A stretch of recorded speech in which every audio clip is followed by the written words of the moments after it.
Could the Rangers make a splash and strike a deal for JT Miller? And would that even make sense?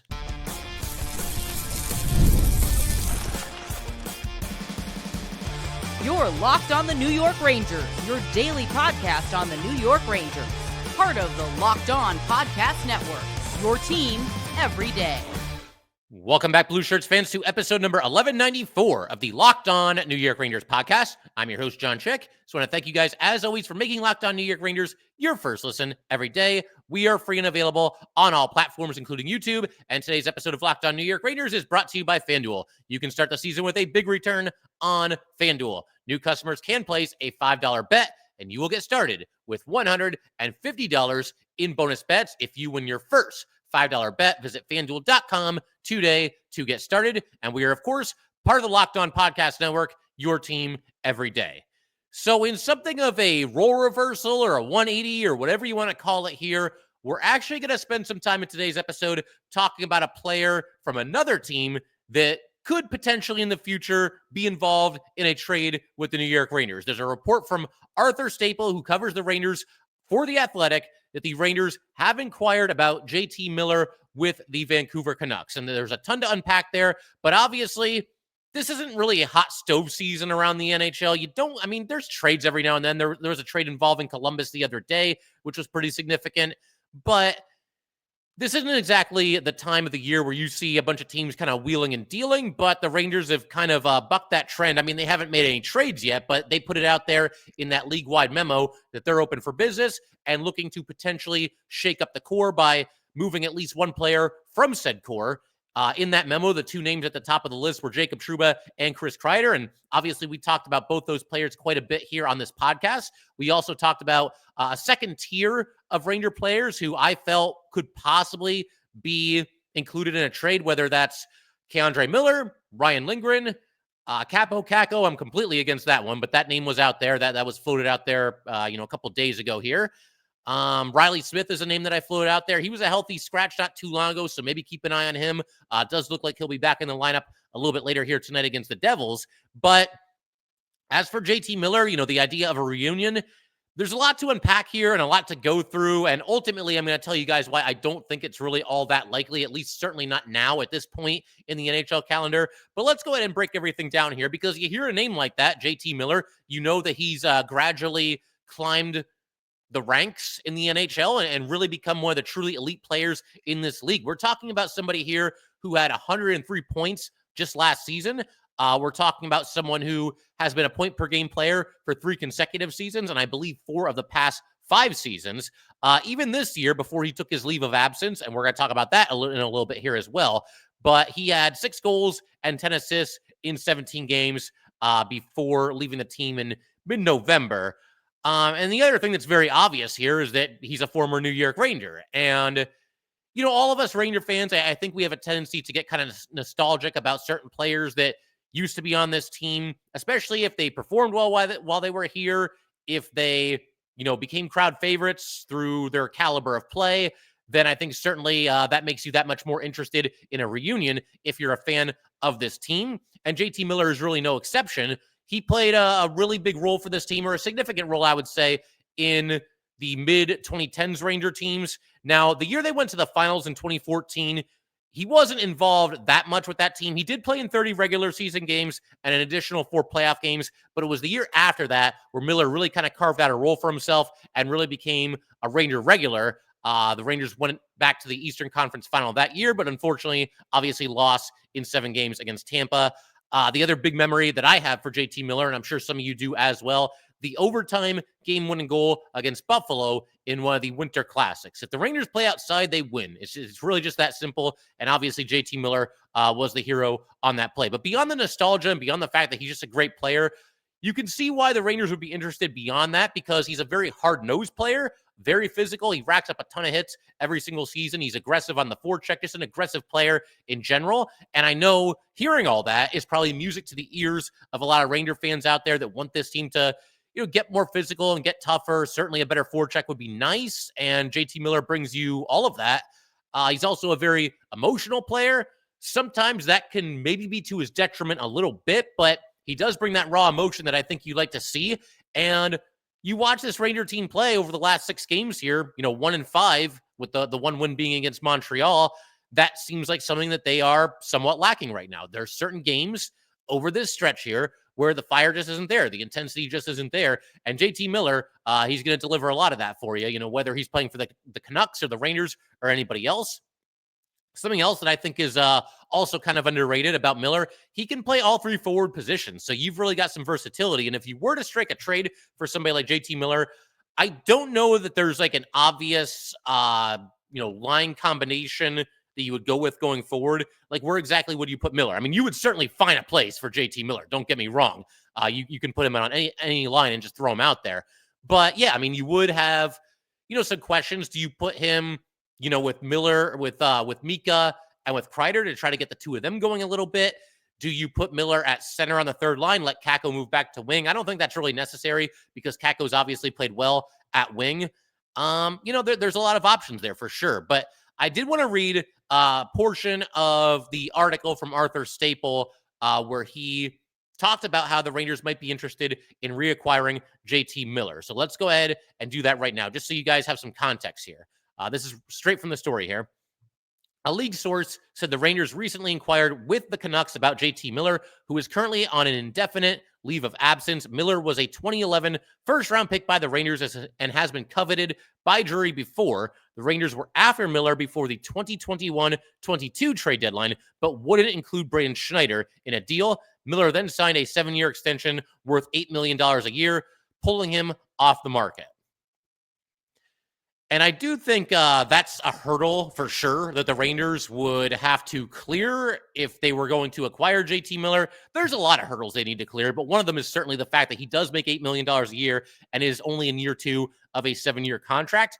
The timing of this to me is just a little bit weird. It's just so strange to me that, you put out this memo if you're the Rangers and you talk about how they're open for business. They want to shake up the core, but then there's also a report that you're looking to add JT Miller. And are they looking to try to include one of the core pieces of this current team in a deal for JT Miller? I think that's at least possible. But, the Canucks are not going to give up JT Miller 1-for-1 for Jacob Trouba or for Mika Zibanejad, or probably not even for Chris Kreider. And I don't know that I like that deal anyway, because the Rangers would have to give up Kreider plus probably some other assets in order to land JT Miller. I mean, I guess it's something that could at least be on the table.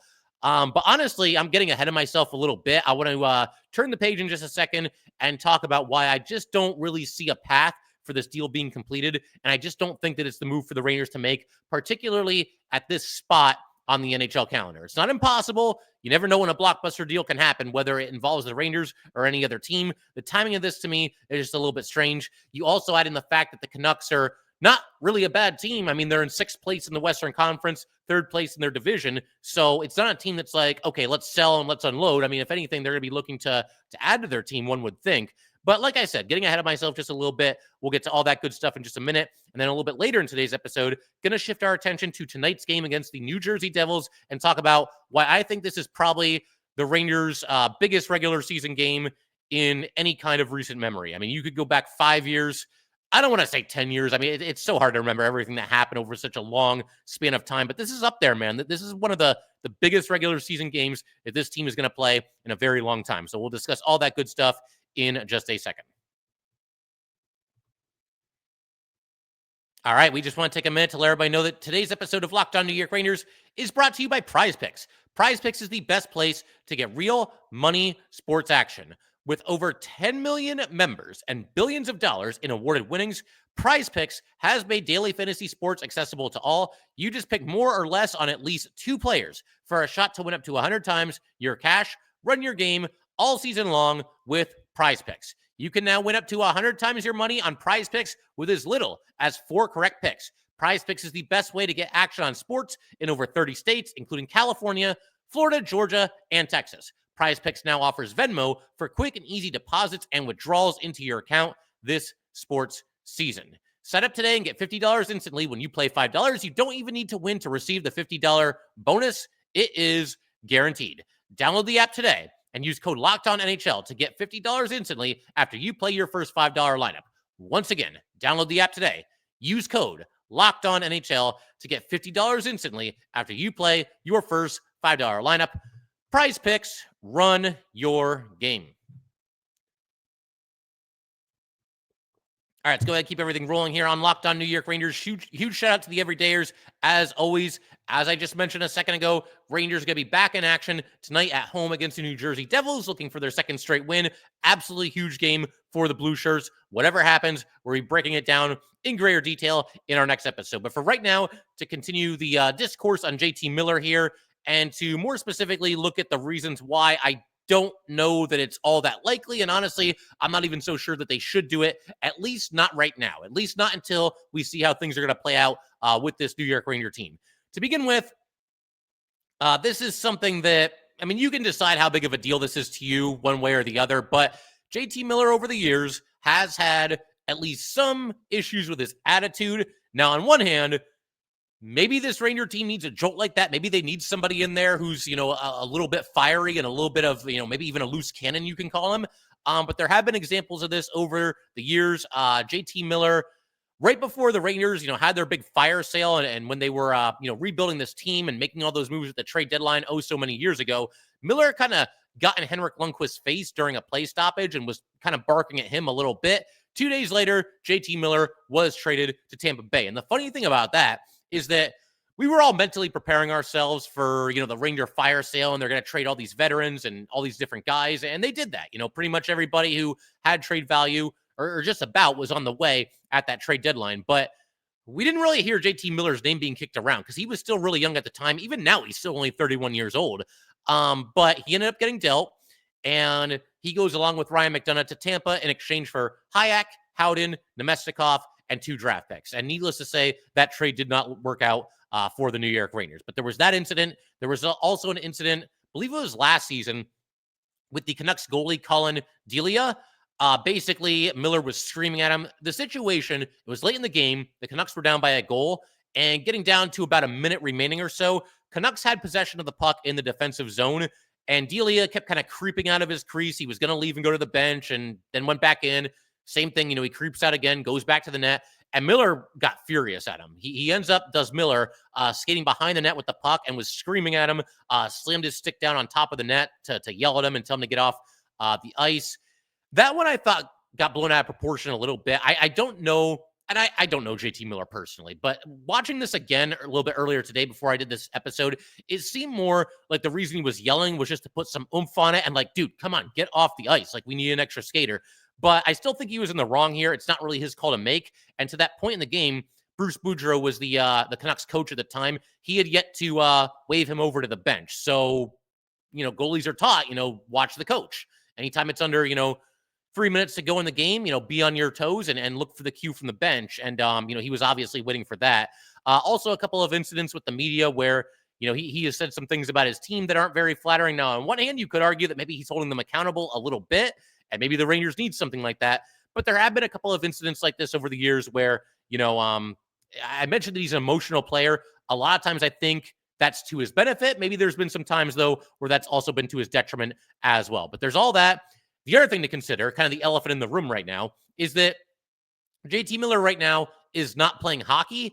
His most recent game for the Canucks was back on November 17th. He has stepped away from the team. His first game, or rather the Canucks' first game without JT Miller during Miller's leave of absence, was actually the game where the Canucks played host to the Rangers at the start of the Rangers road trip, just for some context there as far as how long ago that was. But there was a statement put out by Canucks GM Patrick Alvin at the time. This is what it said. Right now, our sole focus is making sure that JT knows the entire organization is here to support him. Out of respect to JT, we will have no further comment at this time. And let me just say, right off the bat here, some things are bigger than hockey. And I don't know exactly what's going on with JT Miller. I think that's certainly by design as far as the Canucks, putting out that release and being pretty vague about it. We don't know for sure. But whatever it is, I hope that whatever's happening with JT Miller, things get better. He feels better. Again, it's hard for me to really elaborate on this because we don't know exactly what it is. But, some things are bigger than hockey. And if JT Miller needs to be away from the hockey team for one reason or another, I understand that and I support that. However, if you're a team looking to acquire JT Miller in a trade, whether it's the Rangers or anybody else, you have to take this into account. And that might sound a little bit cold, and I apologize if it does. That's not my intent. But if you don't know for sure if somebody's going to be available, during a key stretch of the season or even during the playoffs, then that has to give you at least some pause to acquiring that player in a trade. And again, I'm sorry if that sounds cold or anything. Certainly not my intention, but that's just the facts. You have to make sure that you know everything you can possibly know about a player before you trade for them. So right now, he took, like the statement says, it's an indefinite leave of absence. We don't really know for sure when he's going to come back. We'll see. But on top of everything that I just mentioned here, keep in mind, if you trade for JT Miller, whether you're the Rangers or any other team in the NHL, you're going to have to pay a pretty hefty price. And again, to summarize what he's done the last few seasons, a point per game player in 3 consecutive years, I think the Canucks are going to certainly want a first-round draft pick in exchange for JT Miller, plus probably a bunch of other stuff as well, a prospect. I'm not going to move a first-round pick plus like Brett Berard or Brian Hoffman, at least not at this point in the season, because we just don't know how this Rangers season is going to go. So, maybe at the trade deadline, if the Rangers straighten things out a little bit, maybe, that's back on the table. Maybe JT Miller's back and playing hockey and being a productive player for the Canucks by that point. We will see. But, you go on social media and you see all these different rumors about players that the Rangers could include in a trade for JT Miller. And most of this stuff is fan created, but I still wanted to acknowledge it here nevertheless. One idea is, some kind of trade that involves Chris Kreider for JT Miller. Now, there's a couple of hurdles right off the bat here. First of all, Kreider does have a 15-team no-move clause in his contract. I believe it's definitely a 15-team list for the rest of this season. The last 2 years of his contract, it might go down to like 12 or something like that. But for right now, we know that it's 15 teams. Also of note here, JT Miller has a full no-move clause for this first several years of his contract, including this one. And looking up some information about Miller today, he has in the past spoken just absolutely glowingly about Vancouver, how much he loves it there, how much his family loves it there, how much, that city made him and his family feel welcome when he first got there. So it sounds like he really likes Vancouver. And again, I don't know what's going on with JT Miller away from the ice right now, but any consideration that he might have to waive that no move clause, to me, if there's something going on away from the rink that is significant for him, it makes it even less likely that he would waive any kind of a no-move clause. Now, that doesn't mean the Rangers can't do their due diligence and can't talk to the Canucks about JT Miller. They certainly can. But given everything that's happening and given how, just absolutely glowingly Miller has spoken about Vancouver, I'm not so sure that's somebody that wants to move right now. And he's got the full no-move clause, so that's his right. If he doesn't want to go anywhere, he has every right to exercise that clause in any which way that he wants. A quick side note here that I must mention. A lot of you guys know that my full-time job is with WWE. This is going to make sense in just a second, I promise. So the other night, Saturday night, WWE does one of its biggest shows of the year. It's called Survivor Series. And it was held in Vancouver. This will give you an idea of just how popular JT Miller is among Vancouver fans. Obviously, Miller loves Vancouver, and it sounds like that's very mutual. During the WWE show, again, Survivor Series, you had fans in Vancouver that were just randomly chanting JT Miller. I thought that was awesome. That was so cool. That was kind of like my two worlds coming together there all at once. And very clearly, JT Miller is somebody that is very highly thought of by fans of the Vancouver Canucks. He's an alternate captain on that team as well. So again, I don't see why the Canucks would want to make this move. I don't think JT Miller is really on board with making a move either. I mean, I can't speak for him. I don't know for sure.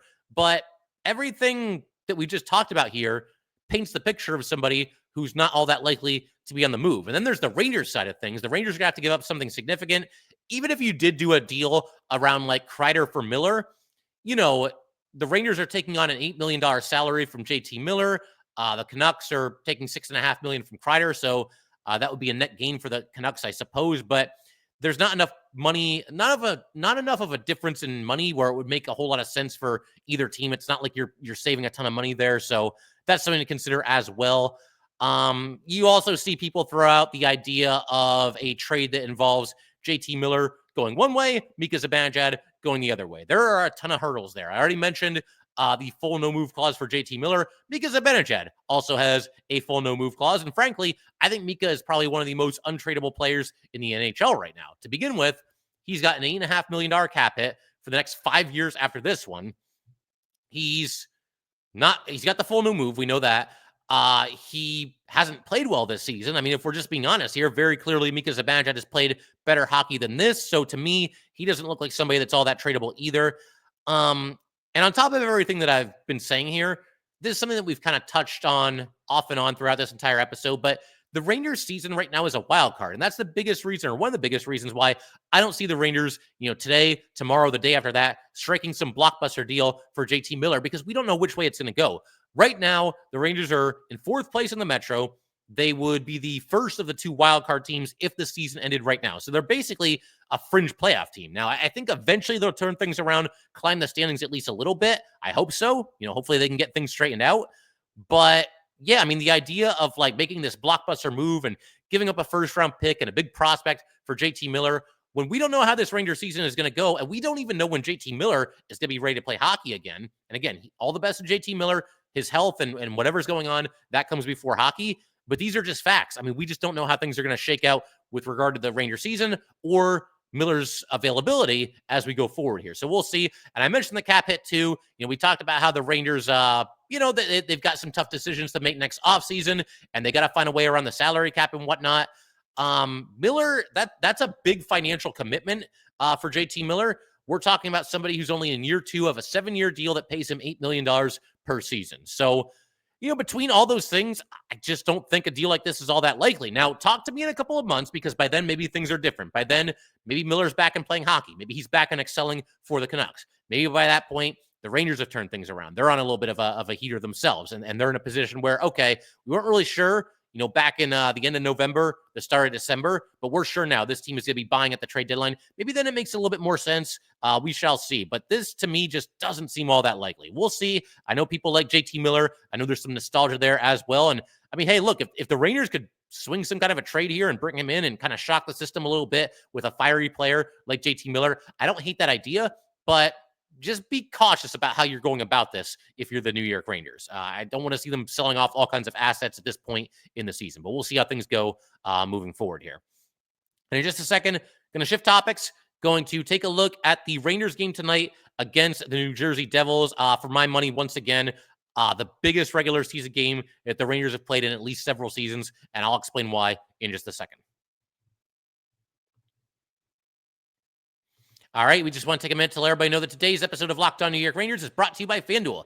Get ready to tackle the NFL action with FanDuel, America's #1 sportsbook. Because right now, new customers can bet $5 and get $150 in bonus bets if you win. The FanDuel Sportsbook app gives you everything you need to place live bets on the NFL all in one place. So when you get a hunch in the middle of the game, you can check out the latest stats, view live play-by-play, and so much more on the same page where you place your bets. Just visit FanDuel.com to join today. You will get started with $150 in bonus bets if you win your first $5 bet. That's FanDuel.com. Never waste a hunch and make every moment more with FanDuel, an official sportsbook partner of the NFL.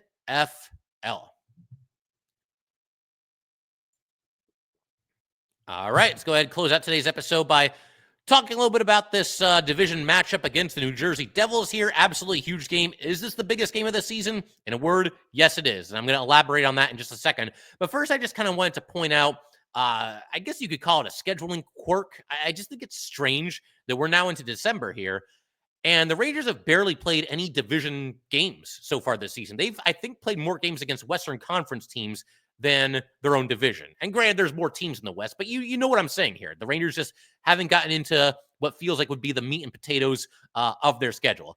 Out of the 9 games that the Rangers played in October, only one of them was a division opponent, and that was on opening night, the big 6-0 win against the Pittsburgh Penguins. And then in November, the Rangers played 14 games. Only 3 of them were against division opponents. They beat the Islanders 5-2. They lost 4-3 to the Canes, and then they had that just complete disaster piece against the Flyers, losing 3-1 in that game. So thus far this season, 23 games played for the Rangers, only 4 against division opponents. I don't really know what's going on there. I don't know if other teams around the NHL are kind of in the same boat. But yeah, I'm all for a couple more division matchups moving forward here. And we're going to sort of get our wish in December here. Only 13 games in December for the Rangers. Part of the reason for that is, of course, the holiday break, which will be happening near the end of the month. But for December, looks like only 4 out of 13 games will be against division opponents. So we'll see. Would like to see more of the division, but that's a different topic for a different day. As far as why I believe this is certainly the biggest game so far this season for the Rangers, and I would say probably the biggest regular season game of I'd say like the past 5 years, the past 6, 7, 8 years, maybe even. There's a few reasons. For starters, there's what we just talked about. Naturally, when you're playing so few games against a division opponent, anytime you do play a division opponent, it's going to take on a big game feel. I think we know that. So right away, that's exactly what's going on here. We're playing the Sharks and we're playing the Jets and we're playing the Red Wings. I mean, that's at least an original six matchup. But playing Utah and all these other teams out west, playing the Kraken. So now all of a sudden it's like, oh, wow, we're playing one of our longtime division rivals here. Let's go. This is a huge game. So right away, that's kind of a situation where I think perception is reality. It just already feels like a big game, regardless of how either team is playing going into it. The other thing here, though, that I can point to as far as why this feels like such a huge game, the Devils are almost always up for their games against the Rangers. Maybe last year, not really withstanding, because last year the season got away from the Devils very, very quickly, and they just didn't have a good year. It's really as simple as that. But it does feel like these last handful of seasons here, where the Rangers and Devils are both kind of, coming out of their rebuild at the same time and finally starting to have success again. It feels like the Devils are always up for these games against the Rangers. They treat it like, it's a playoff game. They dial up the intensity. And intensity is something that the Rangers have kind of been lacking in recent games. Now, against Montreal, I thought the intensity, the drive, the energy, I thought all those things were mostly there.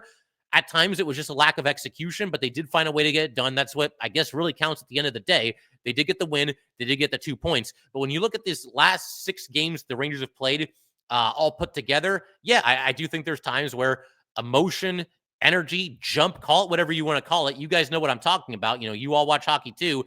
It just hasn't been there. We need to see the Rangers in this game tonight absolutely come out flying, because the Devils are going to do it. The Rangers need to throw it back right in their face and then some. And if the Rangers don't do that, then I think it tells us a lot about where this team is at right now. Because, hey, at least you got to win in the last one. Now build on it and make it count, because nobody's going to be overly impressed by squeaking past the Montreal Canadiens. But if you come out and you beat the Devils here tonight, now you've done something. Now you've won 2 in a row. And that kind of leads me into my next point about, the third reason here why I think that this is the biggest game of the season for the Rangers. Think about how we've gotten here. Again, the 5 straight losses, then you squeak past Montreal, you flirt with disaster. You're up by 2 goals against Montreal with less than 16 minutes to play. You tie the game, Capo Caco to the rescue. And I sent out a tweet after that game, and it might sound like a little bit of an exaggeration, but I'm not so sure it is. When Capo Caco scored that goal against the Canadiens, he may have prevented multiple people from getting either fired or traded.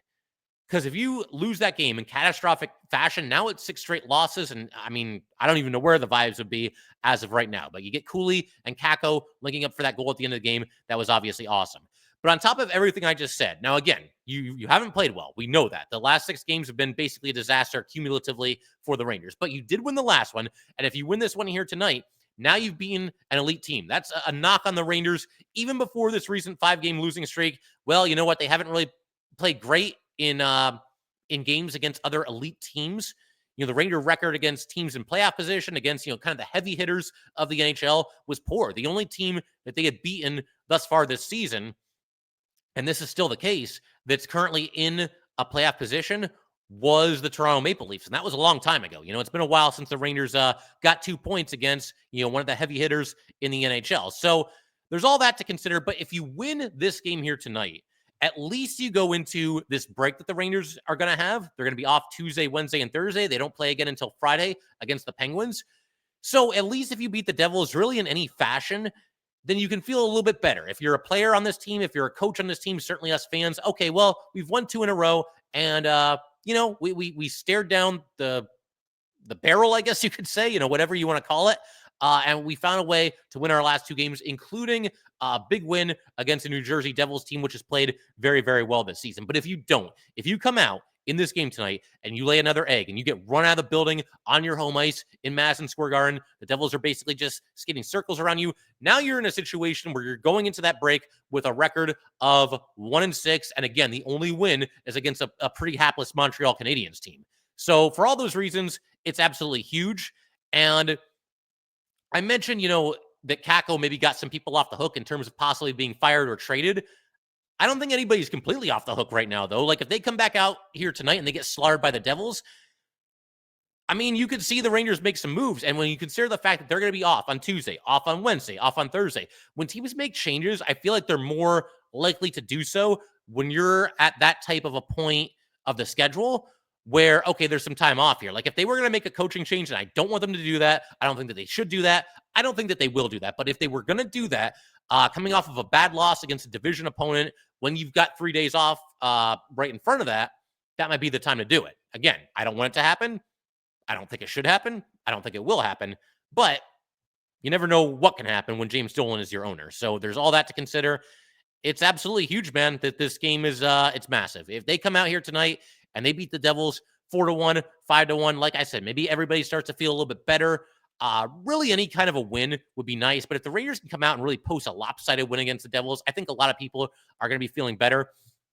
And contrary to conventional wisdom and how I might usually feel, I feel like if they beat the Devils, there's a good time for there to be a little bit of a break for this Ranger team. They've really been up against it. All the drama away from the ice with this guy might be traded or that guy might be traded or this might happen or that might happen.